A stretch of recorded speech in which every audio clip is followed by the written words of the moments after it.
লেখাটি 2021 সালের। লেখাটি এমন, লেখাটির নাম মা। মা যে আমার হারিয়ে গেছে আধার ঘেরা ঘরে।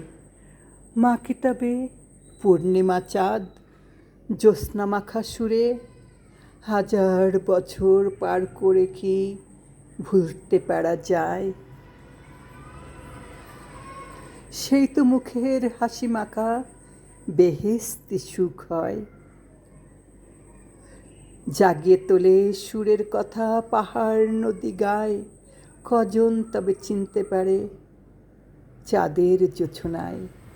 জন্মভূমি মাকেই বলি হৃদয় সুরে নাচে। আসবে না তো মা গো ফিরে, ডাকবে না তো কাছে। জন্মভূমি মাকে বলি ভালো থেকো ওপার ঘরে, আমরা যেন যেতে পারি তাহার ডাকের সুরে।